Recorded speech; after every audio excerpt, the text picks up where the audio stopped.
You're watching 48 Fastcast. All right, y'all, 7:01. Thanks for joining us for the 48 Fastcast. It is a chilly start out there, so bundle up today. All eyes, though, on this weekend. 48 First Alert weather days Friday, Saturday, and Sunday. Yeah, the whole team is going to be tracking what's happening. Yeah, and a lot of forecast details will continue to just fine tune here over the next several days. You know, forecasting winter weather in the south is tricky, but what you need to know, just kind of the bottom line, trends are increasing, models are getting more consistent that we might have an impactful winter storm developing. This all starts to ramp up Friday evening, continuing through the day Saturday, maybe even into parts of the day Sunday, and then we're followed by a blast of Arctic air. We will have plenty of information on this as far as precipitation type, road impacts, potential for power outages. We will keep you updated on air, where you're streaming this right now, and of course on our 48 weather app. But this is future radar. This is the European model. We're going to see multiple types of precipitation through this potential winter weather event. It could be all snow. It could be sleet. This could be a freezing rain event leading to ice building up on power lines, leading to power outages. Highest confidence is in the cold air coming in. Lowest confidence right now, what type of precipitation we actually see. For today, cold start, high of 42 this afternoon. This is your 48 First Alert Road Report, sponsored by Bankston Motorhomes.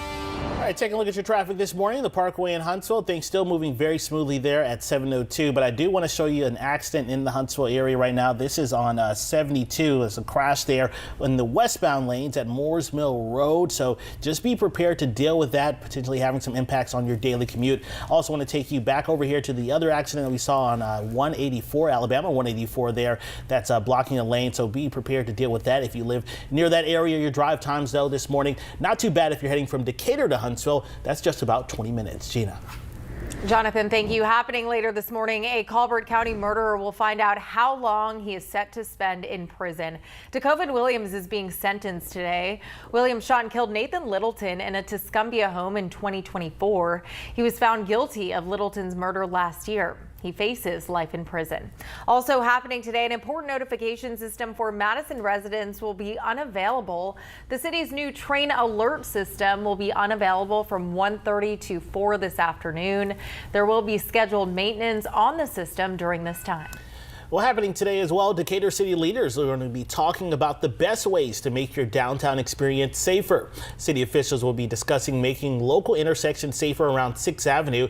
Now, some of those intersections that could see improvements include Bank Street from Kane to Church Street and 1st Avenue from Lee to Grant Street. Ongoing lighting issues on the Hudson Memorial Bridge will also be discussed. Well, right now, the Tuscumbia Police Department needs your help finding a person who ran someone else over before driving away. Now, Stephen Peanut Michaels was hit by a vehicle in November. This happened on Avalon Avenue near 15th Street. Michaels was hurt badly during that accident. Authorities believe a maroon SUV was involved. The driver of the SUV was last seen heading east towards Muscle Shoals. Peanut, as you see there, was recently released from the hospital after months of recovering. That's according to our media partners at the Shoals Insider. If you have any information on the person who might be responsible for hitting Peanut, you're asked to call Tuscumbia Police. Well, still to come, there are new upgrades on the way to the planetarium at the U.S. Space and Rocket Center. What those will look like next.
Well, if you want to spend some time among the stars and do it indoors, then the Intuitive Planetarium at the U.S. Space and Rocket Center will soon be the place to go. Yeah, some upgrades are on the way to make your stargazing experience even better. That's thanks to some continued funding. Leaders say that they're diving even deeper into outer space. Now, David Weigel, the Intuitive Planetarium director, said that they just received $350,000 in funding that they plan to put to good use.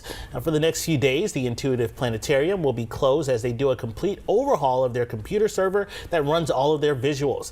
Now, how will this impact you? Well, the next time you visit them, the visuals will be noticeably different. Now, he also says the Milky Way will be much more realistic, and they will have the ability to populate 2.1 billion real stars in the galaxy.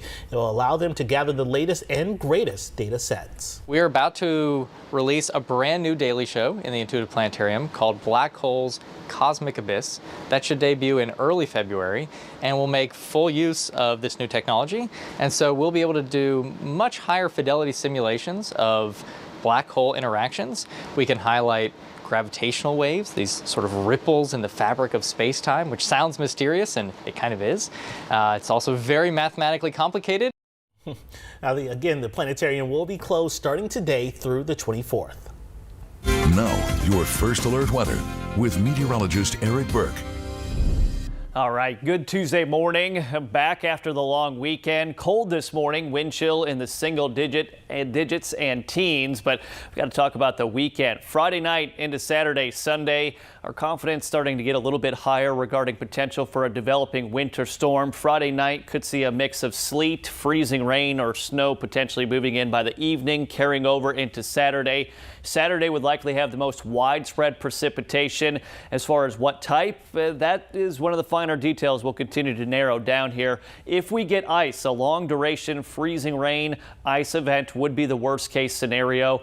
Bitter cold air surges in by Sunday. We could have wind chill values in the single digits or maybe even below zero. So that's what's to follow all of that possible winter weather. Still a chance we just see a very cold rain event.